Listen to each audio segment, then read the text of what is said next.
Hey everyone, welcome to Psycho Perspective. If you're here, chances are you've experienced psychosis yourself or know someone who has.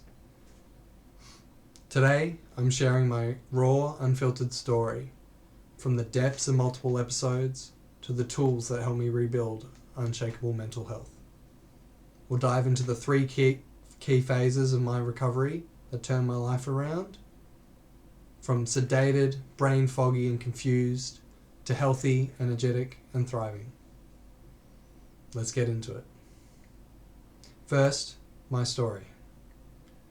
Like many, I followed the traditional path.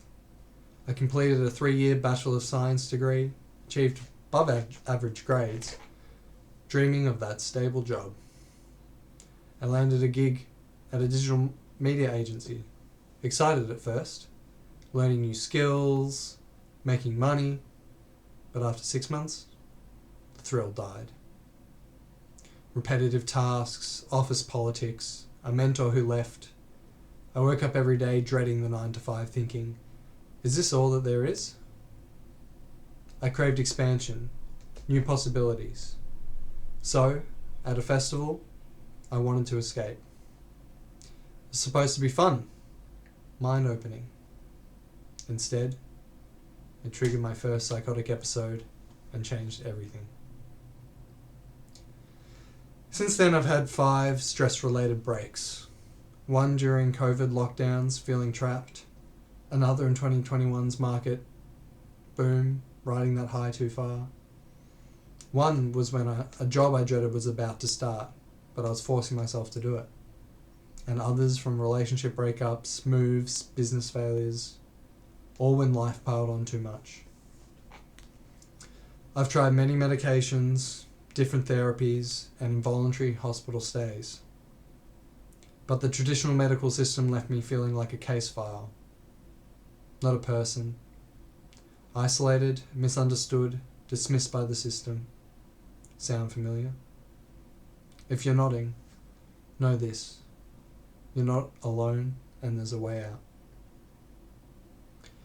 The turning point for me?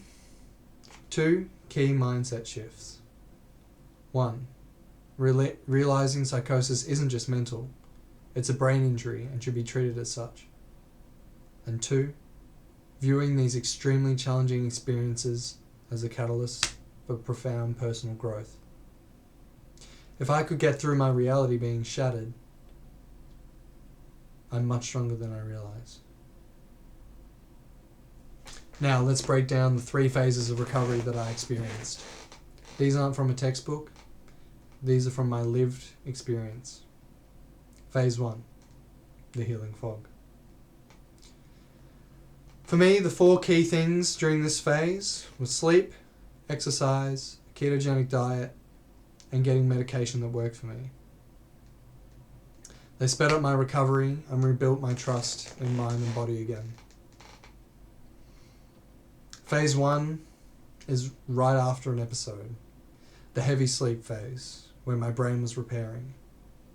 I slept excessively, 14 hours a day at times, and was on especially sedating medication. My psychiatrist at the time didn't seem to care. Energy was low, everything feels foggy, depression was ever present. The experiences I had of a distorted reality still crept in from time to time. Even though I was in extreme emotional pain, I gave myself grace to heal. The key mindset for me during this phase: be patient with myself and focus on basic healing actions each day to treat the brain injury. This period could last up to 6 months for me after my 2-month-long episodes. And I want you to know, if you're in a similar situation, it does pass. Be patient and kind with yourself. During the healing fog, I started with sleep hygiene, consistent bedtimes, dark, cool room, no screens an hour before bed. Sleep is more important to me than the average person during this time. It's always crucial to physical and mental health, but I cannot stress the importance of this enough during this phase. Then I added the powerhouse, a clean keto diet. Let food be thine medicine after all. A diet high in healthy fats, high in protein, and low in carbs shifted my body's energy source from sugars to ketones and fats for stable brain energy. Studies from Stanford show it improves symptoms in severe cases of psychosis, even leading to remissions by fixing inflammation in the brain. Study link below. I also speak from personal experience to the mental health benefits of this diet. Clearer thoughts, better sleep, great digestion, not to mention feeling full longer and paired with training, built muscle and lost weight. Diet-wise, I also cut out as many preservatives as I could. Any food that had been processed, I avoided like the plague, aiming for simple, clean ingredients. I still, of course, treated myself occasionally. The simple diet I use is roast beef or eggs, avocado, and a simple rocket olive oil and Parmesan cheese salad for most meals. It's easy to prepare and not too expensive. For snacks, nuts, coconut yogurt and fruit, or healthy cheese and crackers. Supplementation for brain repair was also a part of my strategy. From my research and recommendations from a trusted team of medical professionals, the two best supplements I found for brain health and repair were A, lion's mane mushroom, which boosts nerve growth and cuts anxiety and improves cognition. Study link below. And B, fish oil. With omega-3s, this reduces body and brain inflammation, lowering psychosis risk, relapse in clinical trials too. I limited substances. Cut caffeine, alcohol and drugs to a bare minimum. I'm only human after all, and I do still indulge in a drink or two, but I learned the hard way. They amp up paranoia and disrupt sleep. Tea was a fantastic replacement for me. There are so many tasty herbal blends that have added health benefits too. Once my diet was locked in, I added movement.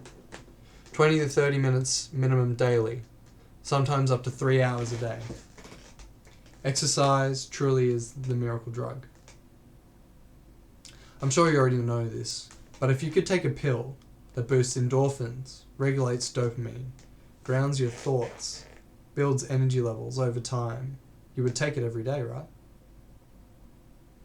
It is one of the single best things you can do for your mental and physical health, regardless of what you struggle with, but was extremely important in my experience for psychosis recovery.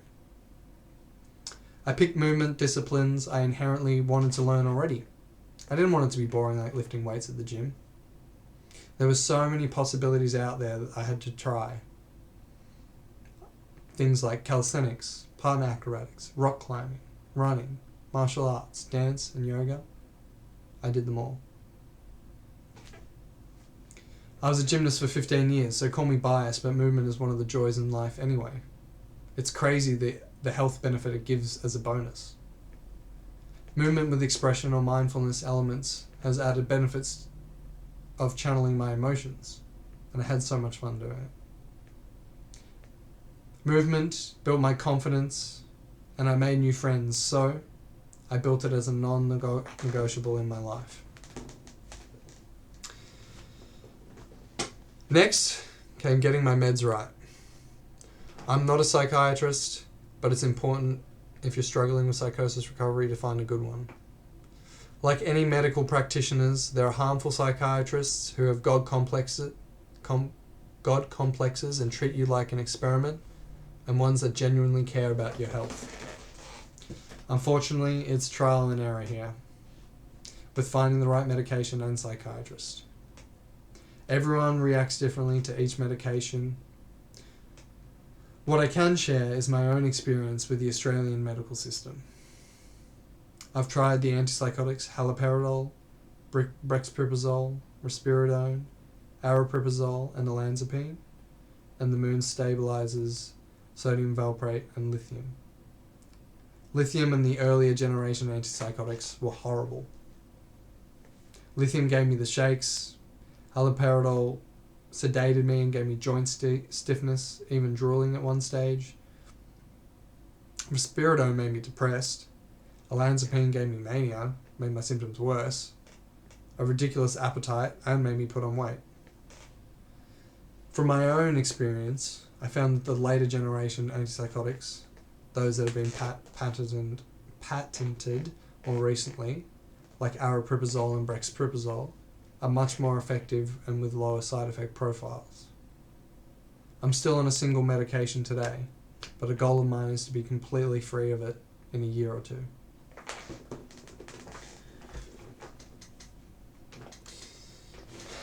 The last key mindset that I'll rehash about this phase is just to be gentle with yourself.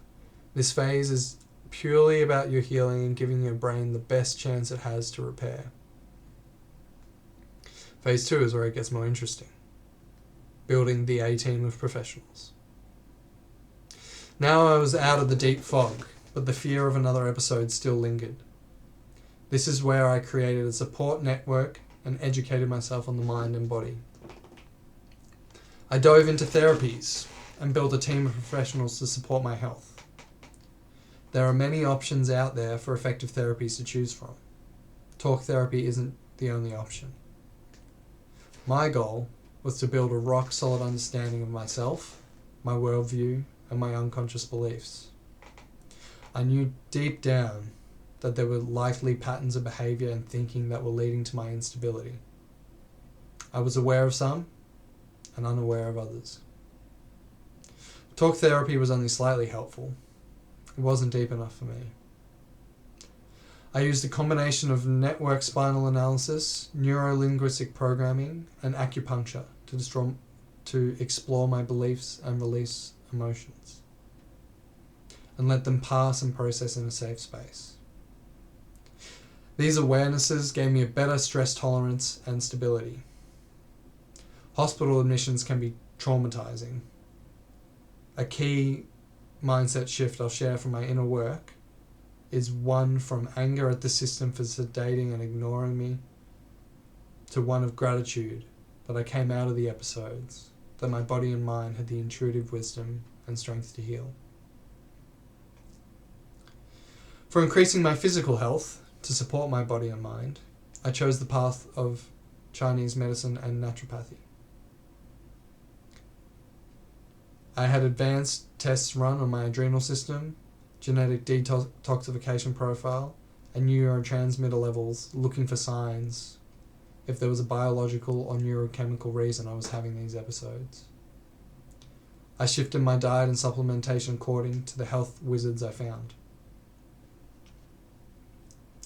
The team of professionals and trusted friends who know my story and support me without judgment was an invaluable shift. Those that matter don't mind, and those that mind don't matter.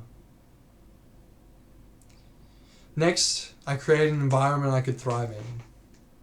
You are the sum of the 5 people you spend the most time with.